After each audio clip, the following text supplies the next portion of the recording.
O sistema de alimentação, como o nome já diz, se destina a fornecer a mistura ar-combustível ao motor, na pressão e temperatura apropriada.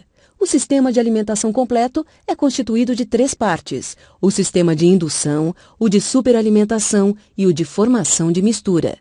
Clique sobre os botões.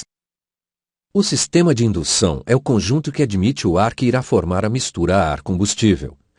Clique sobre os botões. Bocal de admissão é o dispositivo destinado a fazer a captação do ar.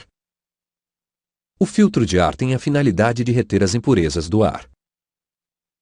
O aquecedor de ar do sistema de indução tem a finalidade de aquecer o ar que está sendo admitido utilizando o calor que provém dos gases de escapamento. A válvula de ar quente tem a finalidade de permitir ou interromper a circulação de ar quente através de um caminho que envolve o tubo de admissão por onde passa o ar que está sendo admitido. Ela é necessária porque nem sempre se deseja o aquecimento dos gases de admissão, como por exemplo na decolagem, que nunca se faz com o ar quente ligado. Coletor de admissão é o componente que distribui a mistura ar-combustível para cada cilindro do motor. O sistema de superalimentação é um compressor que aspira o ar através de uma ventoinha e o envia sob pressão para os cilindros do motor, aumentando a pressão de admissão além da pressão atmosférica. Com ele, o motor não perde potência em altitudes maiores, onde o ar diminui de densidade e se torna rarefeito. Passe o mouse sobre os botões e verifique as particularidades do sistema. No motor comum não superalimentado, o pistão succiona a mistura ar-combustível durante a fase de admissão, o que torna a pressão no tubo de admissão menor que a atmosférica. À medida que a aeronave sobe, o ar se torna rarefeito e começa a faltar ar para o motor, provocando a sua perda de potência.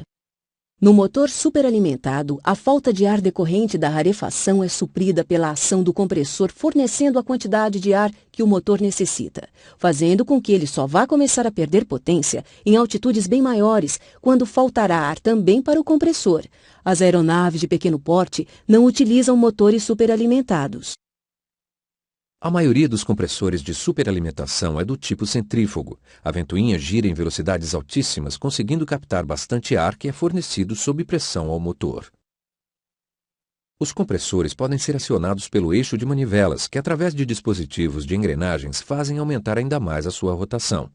Não podemos deixar de comentar que existem outros tipos de compressores que aproveitam os gases soprados pelo escapamento para o seu acionamento. Sua performance é muito boa, atingindo altíssimas rotações. Eles são também conhecidos como turbocompressor ou turboventoinha. O motor superalimentado é exigido e operado ao seu limite. Portanto, se algum deles for ultrapassado, muitos problemas podem afetar o motor, tais como superaquecimento, pré-ignição, detonação, desgaste prematuro, entre outros danos. Devido a isso, o piloto tem que estar atento às limitações do motor.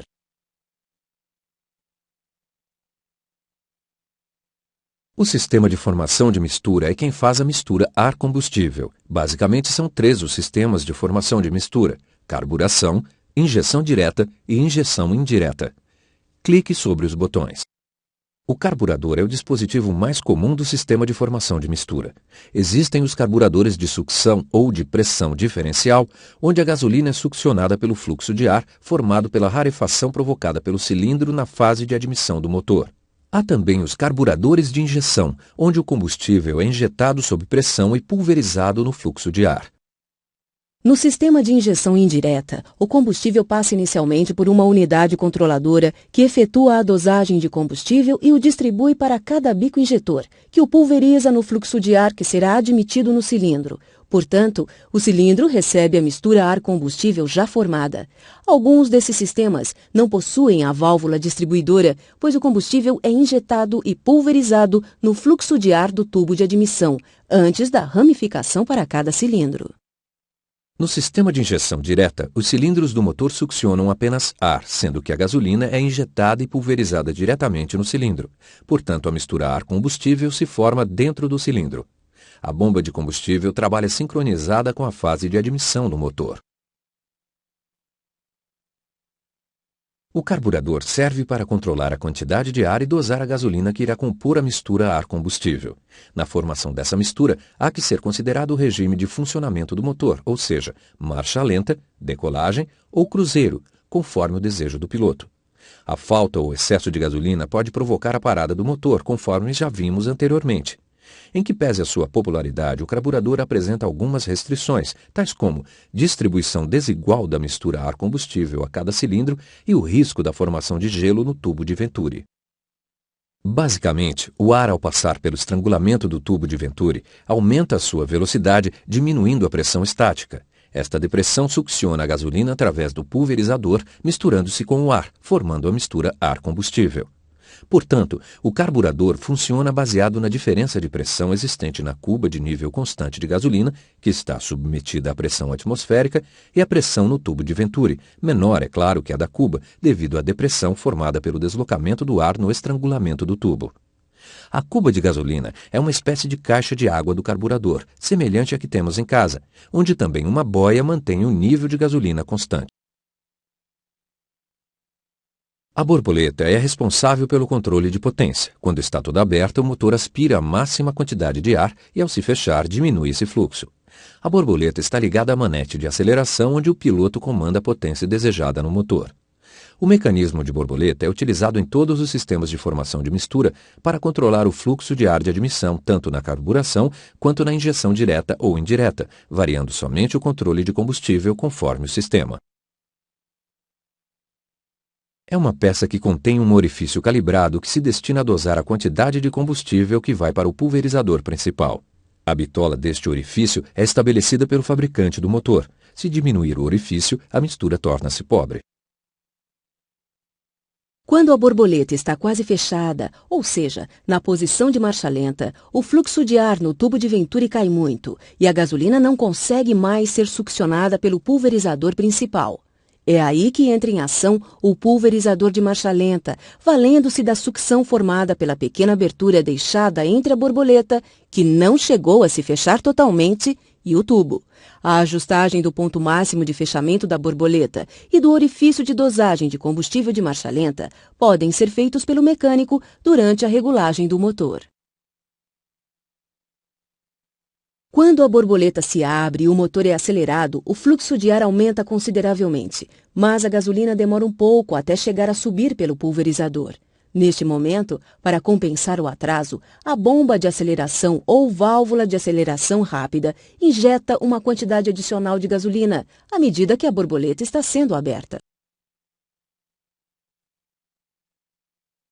A válvula economizadora está sempre fechada, ou seja, proporcionando ao motor uma mistura pobre, 16:1. À medida que se deseja enriquecer a mistura, ela vai se abrindo até atingir o ponto de mistura rica, 10:1. Com a válvula totalmente aberta, se o piloto acionar a manete e abrir toda a borboleta, o motor disponibilizará a potência máxima. Alguns carburadores não têm dispositivo de ajuste da mistura, ficando a abertura da válvula economizadora por conta de controle automático.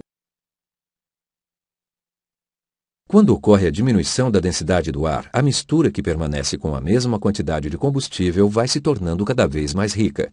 Os fatores que influenciam na diminuição da densidade do ar são: diminuição da pressão atmosférica, decorrente do aumento de altitude ou por variações atmosféricas da natureza; aumento da temperatura do ar, que o torna mais rarefeito; e aumento da umidade do ar, que também o torna mais rarefeito, pois começa a ter água no lugar do ar. O corretor altimétrico é uma válvula acionada pela manete de mistura, cuja finalidade é corrigir a mistura ar-combustível para o motor. Ela diminui a quantidade de combustível à medida que a altitude aumenta, a fim de evitar que a mistura vá se tornando muito rica. Alguns motores são equipados com corretores altimétricos automáticos que dispensam a intervenção do piloto. O sistema de combustível se destina a armazenar o combustível e fornecê-lo ao motor. Os mais utilizados são o de alimentação por gravidade e por pressão. Clique sobre o sistema desejado. No sistema de alimentação por gravidade, os tanques de combustível estão localizados em posição mais elevada que o motor para possibilitar o escoamento do combustível até ele sem o emprego de bombas. Para que não se forme vácuo no interior do tanque, ele tem um orifício de ventilação que possibilita a entrada de ar em seu interior. A válvula seletora permite ao piloto selecionar o tanque a ser utilizado e também serve como válvula de corte para interromper o fluxo de combustível ao motor. No sistema de alimentação por pressão, o combustível é bombeado até o motor. É comum se utilizar duas bombas, a bomba principal, que é acionada pelo próprio motor, e a bomba auxiliar, que normalmente é elétrica. A auxiliar é utilizada para a partida do motor, a decolagem e o pouso, e em algumas aeronaves, nos voos de grande altitude. Ela é capaz de suprir combustível para o motor no caso de falha da bomba principal, e geralmente está localizada no fundo do tanque. Vamos agora conhecer alguns componentes do sistema de combustível. Clique sobre os componentes. É uma pequena bomba manual ou elétrica destinada a injetar um pouco de combustível no tubo de admissão a fim de facilitar a partida do motor. Ela também é conhecida como bomba de escorva. Algumas aeronaves não têm primer, mas a injeção de combustível pode ser feita através da bomba de aceleração do carburador, bastando acionar algumas vezes a manete de acelerador do motor antes da partida. A válvula de corte e seletora permite ao piloto selecionar o tanque a ser utilizado, além de cortar o combustível para o motor.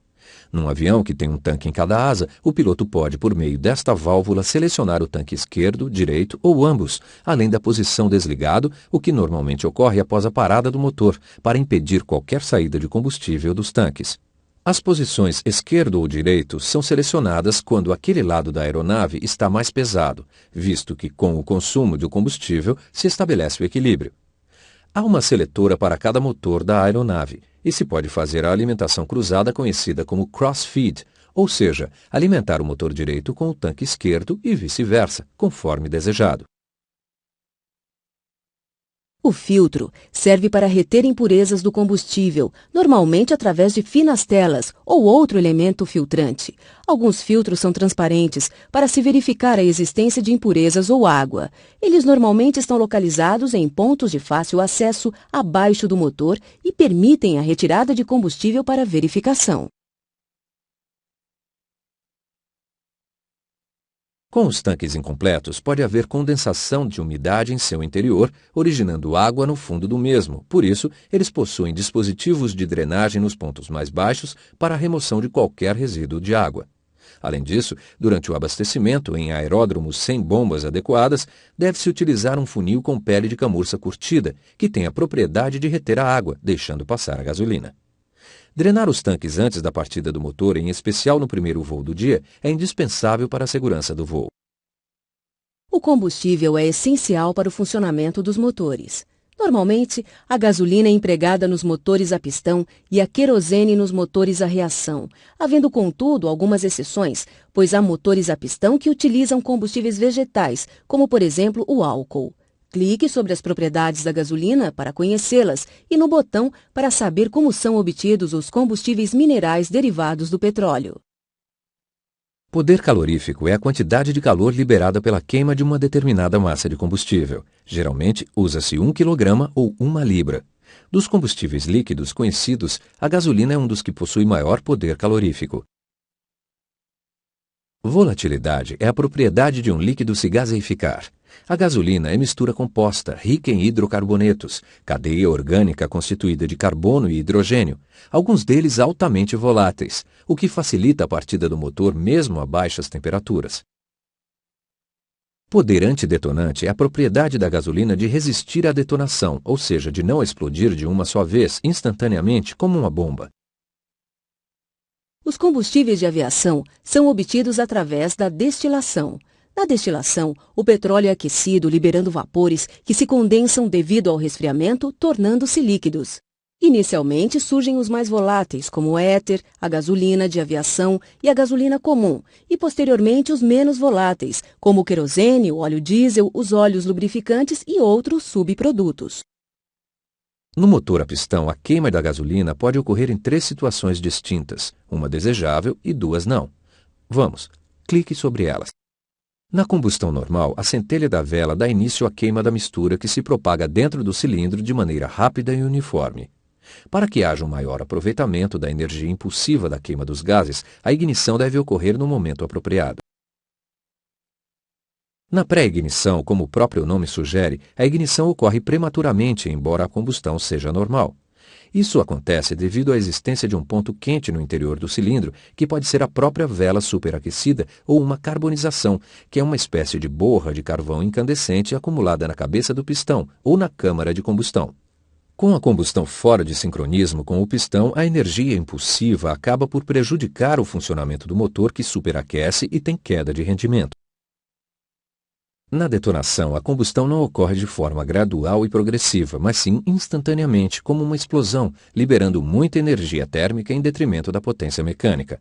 As causas que a provocam são gasolina com baixo poder antidetonante, mistura excessivamente pobre, temperatura do cilindro elevada e taxa de compressão elevada. Em decorrência desses efeitos, o motor produz um ruído característico chamado batida de pino, podendo ocorrer danos nas válvulas, no pistão e seus anéis, provocando perda de potência e superaquecimento, chegando até o ponto da queima do óleo lubrificante, ocasião em que o motor é inutilizado, ou seja, se funde. O heptano, ou normal heptano, é um hidrocarboneto existente na gasolina. Ele é extremamente detonável. Por convenção, atribuiu-se a ele o índice de octano igual a 0. O octano é outro hidrocarboneto existente na gasolina, só que muito resistente à detonação. Atribuiu-se a ele o índice de octano igual a 100. A composição de 80% de isoctano e 20% de heptano resulta numa mistura com índice de octano igual a 80. Daí, qualquer gasolina que se comporte de forma similar a esta mistura no motor será igualmente designada com índice de octano igual a 80. Teoricamente, o máximo índice de octano de uma gasolina seria 100, mas com a utilização do aditivo chumbo tetraetila, obtém-se índices octânicos superiores a 100. Desta tabela, podemos extrair inúmeras informações muito importantes a respeito da gasolina de aviação. Primeiro, a gasolina de aviação é classificada segundo a sua octanagem, como, por exemplo, gasolina 80-87 octanas, ou simplesmente gasolina 80.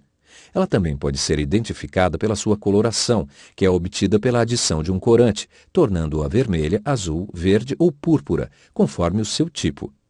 Os dois índices, 100 e 130, por exemplo, nos dão outra informação muito útil. O menor indica o poder antidetonante da gasolina sob o efeito de mistura pobre, e o maior, o seu poder antidetonante com mistura rica.